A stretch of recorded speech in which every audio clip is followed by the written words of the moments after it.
जय हिंद दोस्तों, आप सभी का स्वागत है आपका अपना YouTube channel Jha exam page पर।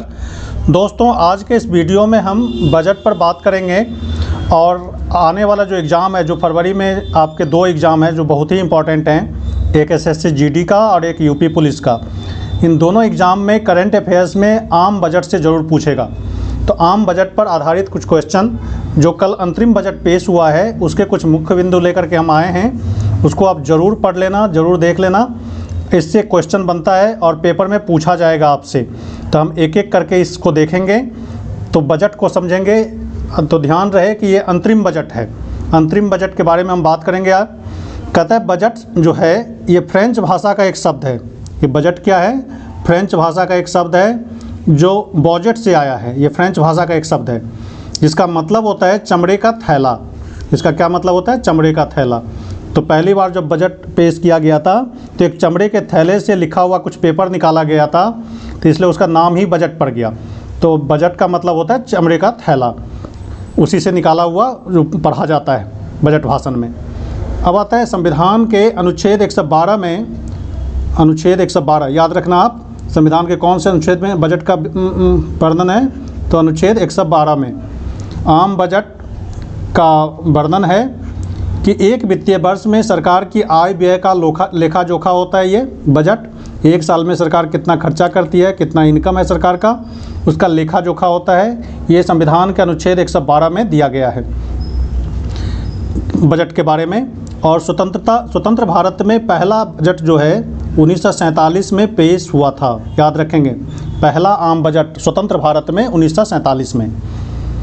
वित्त मंत्री निर्मला सीतारमण जी के द्वारा 1 फरवरी 2024 को सरकार का अंतरिम बजट का मतलब अभी हम बताएंगे आपको, 2024 पेश किया गया है। अंतरिम बजट पेश किया गया है 2024।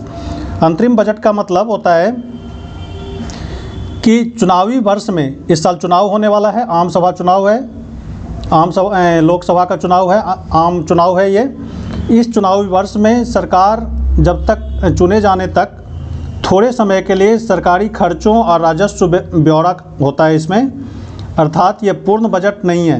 पूर्ण बजट आने तक यह एक अस्थायी प्रावधान होता है। जब तक नई सरकार बन के आएगी और अपना बजट पेश करेगी, उससे पहले तक के खर्च का लेखा जोखा इसमें है, तो उसी को हम अंतरिम बजट कहते हैं। तो याद रखना, अंतरिम बजट एक टेम्प्रोरी बजट होता है जो सरकार अपने कामकाज के लिए कुछ दिनों के लिए ये बजट पेश करती है। इसमें कुछ ही दिनों का लेखा जोखा होता है जब तक चुनाव में नई सरकार नहीं बन जाती चुनाव के बाद।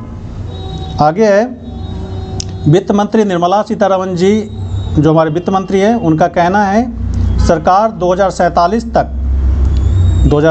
तक भारत को विकसित भारत यानी कि विकसित राष्ट्र बनाने के लिए काम कर रही है। इस बजट का जो मुख्य बिंदु है वो है कि 2047 तक, याद रखना कब तक का लक्ष्य है? 2047 तक का, कि विकसित भारत यानी विकसित राष्ट्र बनाने के लिए सरकार उस दिशा में आगे बढ़ रही है। ये वित्त मंत्री निर्मला सीतारमण जी का कहना है। प्रधानमंत्री गरीब कल्याण योजना, अब इसमें कुछ योजनाओं के बारे में हम बात करेंगे। प्रधानमंत्री गरीब कल्याण योजना, इस योजना में के तहत 80 करोड़ गरीब परिवारों को मुफ्त राशन पहुंचाया है। सरकार का कहना है कि 80 करोड़ गरीब परिवारों को मुफ्त राशन पहुंचाया है। इस योजना के तहत जो BPL परिवार हैं, BPL कार्ड धारक हैं, को हर महीने प्रति व्यक्ति 4 किलोग्राम गेहूं और 1 किलोग्राम चावल मुफ्त दिया जाता है। इस प्रधानमंत्री गरीब कल्याण योजना के तहत 80 करोड़ गरीब परिवारों को 4 किलोग्राम गेहूं, याद रखना, और 1 किलोग्राम चावल मुफ्त दिया जाता है इस योजना के तहत। आगे है, वित्त मंत्री ने कहा है कि सरकार सर्वसमावेशी विकास के दृष्टिकोण के साथ काम कर रही है। सरकार का जो विजन है सर्वसमावेशी, मतलब सबको साथ लेकर के, सबको सामंजस्य के साथ लेकर के एक साथ चलने की दिशा में सरकार काम कर रही है। ये वित्त मंत्री का कहना है। सरकार 4 प्रमुख समूहों को, जैसे गरीबों, महिलाओं, युवाओं और किसानों पर ध्यान केंद्रित कर रही है। ये सरकार का कहना है कि गरीबों को, महिलाओं को और युवाओं और किसानों के लिए कुछ खास योजना पर काम कर रही है सरकार। वित्त मंत्री का कहना है कि सरकार ने पिछले 10 वर्षों में 25 करोड़ लोगों को बहुआयामी गरीबी से ऊपर उठाया है, यानी 25 करोड़ लोग गरीबी रेखा से बाहर निकले हैं। ये सरकार का दावा है, सरकार का कहना है। आगे कुछ योजना है, जैसे प्रधानमंत्री स्वनिधि योजना, याद रखेंगे प्रधानमंत्री स्वनिधि योजना, पीएम स्वनिधि, याद रखेंगे। इस योजना में 78 लाख स्ट्रीट वेंडर को ऋण प्रदान किया गया है, यानी याद रखेंगे जो हॉकर होते हैं, जो रेहड़ी पटरी वाले लोग होते हैं, 78 लाख लोगों को ऋण दिया गया है स्वनिधि योजना के तहत। उन्होंने कहा है कि 2.3 लाख स्ट्रीट वेंडरों को तीसरी बार ऋण मिला है, यानी तीसरी बार ऋण दिया गया है 2.3 लाख स्ट्रीट वेंडरों को। तो याद रखेंगे स्वनिधि योजना किससे जुड़ा हुआ है, तो स्ट्रीट वेंडर को ऋण देने से, यानी रेहड़ी पटरी वाले जो भी लोग हैं, जो ठेला चलाते हैं या फिर कुछ रेहड़ी लगाते हैं, ठेला पे कुछ सामान बेचते हैं, उनको ऋण देने की योजना सरकार ने लेकर के आई थी। उस योजना का नाम है स्वनिधि योजना, याद रखेंगे आप। तो ये क्वेश्चन बन सकता है यहाँ पर कि स्वनिधि योजना किसके लिए लाया गया है, तो स्ट्रीट वेंडरों के लिए। दूसरा है पीएम जनधन योजना, इसको आप जानते होंगे। इसके तहत 34 करोड़ रुपए के प्रत्यक्ष लाभ का हस्तांतरण से सरकार 2.7 लाख करोड़ रुपए की बचत हुई है सरकार को, यानी लोगों ने जो खाता में जमा किया है या खाता में खुलवाए हैं, उससे सरकार को 2.7 लाख करोड़ की बचत हुई है। तो ये पीएम जनधन योजना है। अगला है कौशल भारत मिशन, ये भी सरकार की एक योजना है। इसके तहत 1.4 करोड़ युवाओं को प्रशिक्षित किया गया है, यानी स्किल्ड किया गया है, तरह तरह की ट्रेनिंग दिया गया है, और 54 लाख लोगों को कुशल बनाया गया है, स्किल्ड बनाया गया है। तो इस योजना का नाम है कौशल भारत मिशन। इसके तहत युवाओं को ट्रेनिंग दिया जाता है, प्रशिक्षित किया जाता है, प्रशिक्षित मतलब ट्रेनिंग दिया जाता है, और 54 लाख लोगों को स्किल्ड बनाया गया है इस योजना के तहत। तो ये कुछ योजना है सरकार की। अगला है कहना है वित्त मंत्री जी का, वित्त मंत्री सीतारमण जी का कहना है कि पीएम मुद्रा योजना, ये भी सरकार की एक योजना है, पीएम मुद्रा योजना, याद रखेंगे, ने 22.5 लाख करोड़ रुपए के 33 करोड़ ऋण जारी किए गए हैं। 43 करोड़, याद रखेंगे 43 करोड़, ये 43 करोड़ ऋण जारी किए गए हैं पीएम मुद्रा योजना के तहत। कितने लाख करोड़ का, तो 22.5 लाख करोड़ रुपए के 43 करोड़ ऋण जारी किए गए हैं। आगे है पीएम किसान सम्मान योजना, ये भी सरकार की एक पॉलिसी है किसानों को मदद पहुंचाने के लिए। पीएम किसान सम्मान योजना, इस योजना के तहत प्रतिवर्ष, याद रखेंगे, किसान सम्मान योजना में प्रतिवर्ष 11.8 करोड़ किसानों को सीधी वित्तीय सहायता प्रदान की गई है। 11.8 करोड़ रुपये का वित्तीय सहायता किसानों को दिया गया है किसान सम्मान योजना के तहत। बजट में वित्त मंत्री सीतारमण जी ने कहा कि सरकार ने किसानों को सशक्त बनाने पर जोर दिया है। इस योजना के तहत सरकार को सशक्त बनाने की कोशिश की जा रही है, इस पर जोर दिया गया है। 4 करोड़ किसानों को याद रखेंगे, 4 करोड़ किसानों को पीएम फसल बीमा योजना का लाभ मिला है, फसल बीमा योजना का लाभ दिया गया है। पीएम किसान योजना से 11.8 करोड़ लोगों को आर्थिक मदद भी मिली है, याद रखेंगे। इसमें फसल बीमा योजना का लक्ष्य रखा गया, 4 करोड़ किसानों को फसल बीमा योजना का लाभ दिया गया है, ये वित्त मंत्री जी का कहना है। अब पीएम किसान योजना के तहत 11.8, अभी बताया था मैंने, 11.8 करोड़ लोगों को आर्थिक मदद पहुंचाई गई है। तो ये वित्त मंत्री जी का कहना है। पिछले वित्तीय वर्ष में 7 IIT, याद रखेंगे, सरकार का कहना है 7 IIT खुले हैं, 16 IIIT, ट्रिपल IT, 7 IIMs और 15 AIIMS और 390 विश्वविद्यालय स्थापित किए गए हैं देश भर में। पिछले वित्त वर्ष में 7 IIT, याद रखेंगे, 16 ट्रिपल IT, 7 IIM और 15 IIMs, ये उच्च शिक्षण संस्थान हैं, और 390 विश्वविद्यालय स्थापित किए गए हैं देश भर में। उस उच्च शिक्षा में महिला नामांकन का प्रतिशत बढ़ा है। अब ये पिछले 10 वर्ष में महिला नामांकन 28% बढ़ा है उच्च शिक्षा के क्षेत्र में। सरकार का कहना है, ये बजट में इस बात का जिक्र किया गया है। वित्त मंत्री सीतारमण जी का कहना है कि जनसांख्यिकी, लोकतंत्र और विविधता यानी डेमोग्राफी, डेमोक्रेसी एंड डाइवर्सिटी, ये त्रिवेणी है, 3D ट्रिनिटी है, भारत के हर सपने को पूरा करेगा। यानी डेमोग्राफी, डेमोक्रेसी एंड डाइवर्सिटी, यहाँ से भी क्वेश्चन बन सकता है। जनसांख्यिकी, लोकतंत्र और विविधता, ये भारत के सपने को पूरा करेगा, ये 3D ट्रिनिटी।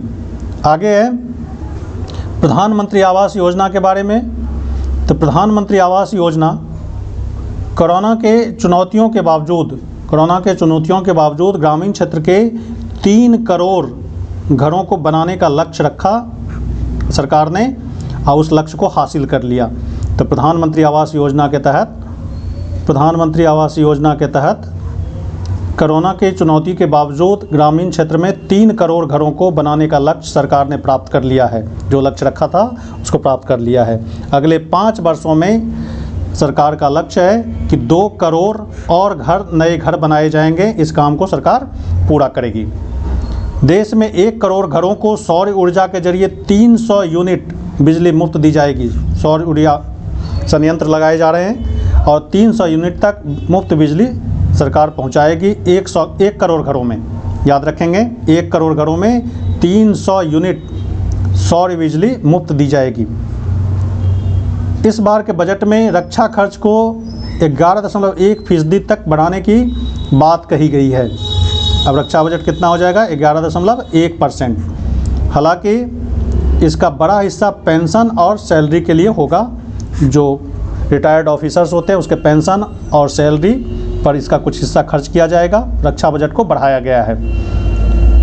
आगे बात करेंगे सर्वाइकल कैंसर, इससे जुड़े हुए सरकार की जो योजना है मुफ्त टीका देने की। तो सर्वाइकल कैंसर याद रखेंगे, सर्वाइकल कैंसर को रोकने के लिए सरकार टीकाकरण लेकर के आई है। इसका टीका बन गया, सरकार टीका लेकर के आई है। लड़कियों को इससे बचने के लिए उन्हें मुफ्त टीका दिया जाएगा सर्वाइकल कैंसर का। अगली योजना है आयुष्मान भारत योजना के बारे में बात करेंगे। इसके तहत आशा कर्मी और आंगनबाड़ी कर्मचारियों को सुविधा दी जाएगी। कुछ सुविधाओं का उल्लेख है इस बजट में आयुष्मान भारत योजना के तहत। अगला है पीएम किसान संपदा योजना। पीएम किसान संपदा योजना के तहत 38 लाख किसानों को लाभ हुआ है, ये सरकार का कहना है। सरकार फसल कटाई के बाद की जो गतिविधियां हैं उसमें निजी और सार्वजनिक निवेश को बढ़ावा देगी। इस योजना के तहत 38 लाख किसानों को पीएम किसान संपदा योजना से फ़ायदा होगा, ये सरकार का कहना है, वित्त मंत्री जी का कहना है। यानी फसल संपदा योजना जो है वो फसल कटाई के बाद की जो गतिविधियां हैं उसके रखरखाव, ट्रांसपोर्टेशन, यानी इस सब पर सरकार खर्च करेगी। आगे बताता चलूँ कि आप अभी झा एग्ज़ाम पेज को देख रहे हैं और यदि वीडियो पसंद आए तो इसको ज़रूर सब्सक्राइब करें, अपने दोस्तों को बताएं और कमेंट करके हमें बताएं। हम SSC, UP police, Bihar police, railway, bank और इस तरह के कोई भी ऑब्जेक्टिव एग्ज़ाम जो आप भरते हैं उसकी तैयारी कराते हैं। तो इसके लिए आप हमसे संपर्क कर सकते हैं। हमारा इस पर फ़ोन नंबर आपको मिल जाएगा, आप हमसे संपर्क कर सकते हैं। किसी भी तरह का डाउट हो, कुछ समझना हो तो आप ज़रूर हमसे संपर्क करें। आगे देखते हैं 2013-14 की बात करें तो 2013-14 के बाद समुद्री खाद्य निर्यात दुगुना होने की पृष्ठभूमि में 5 एकीकृत एक्वा पार्क स्थापित किए जाएंगे। यानी समुद्री खाद्य निर्यात दुगुना होने की पृष्ठभूमि में 5 एकीकृत मतलब यूनाइटेड एक्वा पार्क स्थापित किया जाएगा। एक्वा पार्क मतलब जलीय पार्क। आगे सरकार का कहना है कि लखपति दीदी का लक्ष्य रखा गया है, यानी 2 करोड़ से बढ़ाकर 3 करोड़ कर दिया जाएगा। लखपति दीदी का लक्ष्य 2 करोड़ से बढ़ाकर 3 करोड़ किया जाएगा। वित्त मंत्री सीतारमण जी ने कहा है कि 9 करोड़ महिलाओं को 33 लाख स्वयं सहायता समूह ग्रामीण सामाजिक आर्थिक परिदृश्य को बदल रहे हैं। तो स्वयं सहायता समूह की सफलता ने 1 करोड़ महिलाओं को लखपति दीदी बनाने के लिए सशक्त बनाया है। यानी 1 करोड़ महिलाओं को लखपति बना दिया है लखपति दीदी योजना के तहत। याद रखेंगे, ये स्वयं सहायता समूह के जरिए इसको किया जाता है। सामाजिक आर्थिक परिदृश्य इससे बदल रहे हैं। 1 करोड़ महिलाओं को लखपति बनाया गया है। आगे है, रक्षा उद्देश्य के लिए गहन तकनीकी को मजबूत करने के लिए नई योजना शुरू की जाएगी। हमारा रक्षा संस्थान को मजबूत किया जाएगा नई टेक्नोलॉजी से।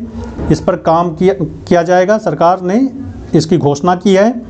इसके बाद 40,000 रेल बोगियों को, रेल के डब्बों को वंदे भारत के मानक के अनुसार बदला जाएगा। वंदे भारत में जिस तरह की सुविधाएं हैं, वंदे भारत ट्रेन, उसमें जिस तरह की सुविधाएं हैं उस तरह के बोगियों का, कोचों का निर्माण किया जाएगा। ऐसे 40,000 रेल बोगी बनाए जाएंगे जिसमें वंदे भारत के मानक के अनुसार उसमें सुविधा होगी। जो जैसी सुविधाएं वंदे भारत में मिल रही है उस तरह की सुविधाएं उस कोच में होंगे।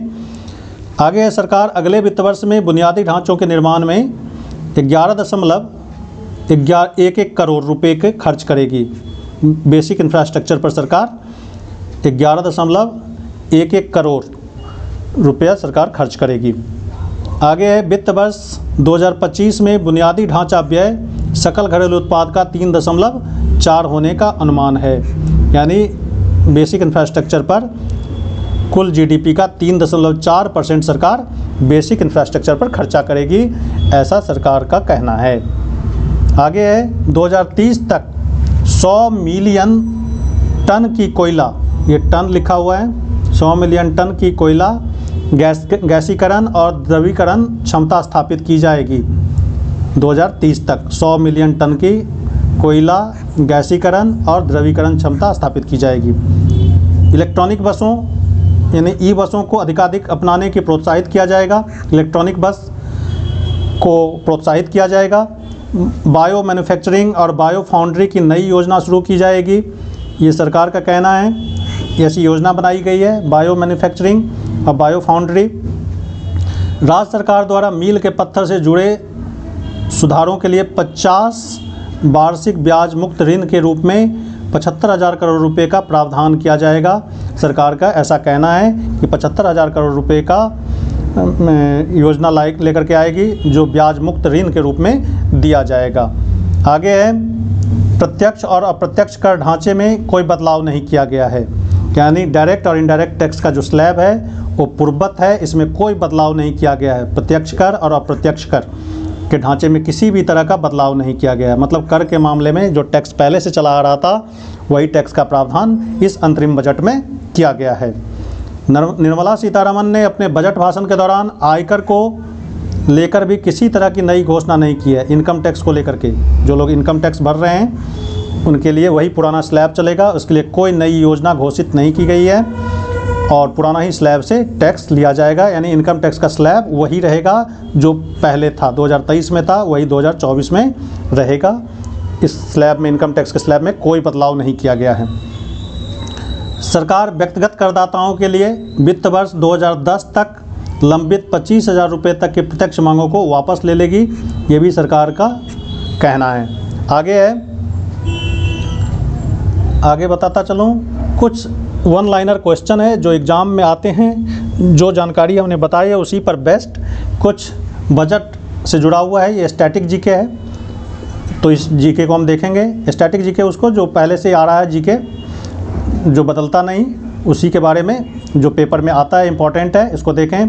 तो हमने अभी चर्चा किया था बजट का क्या अर्थ होता है, तो चमड़े का थैला।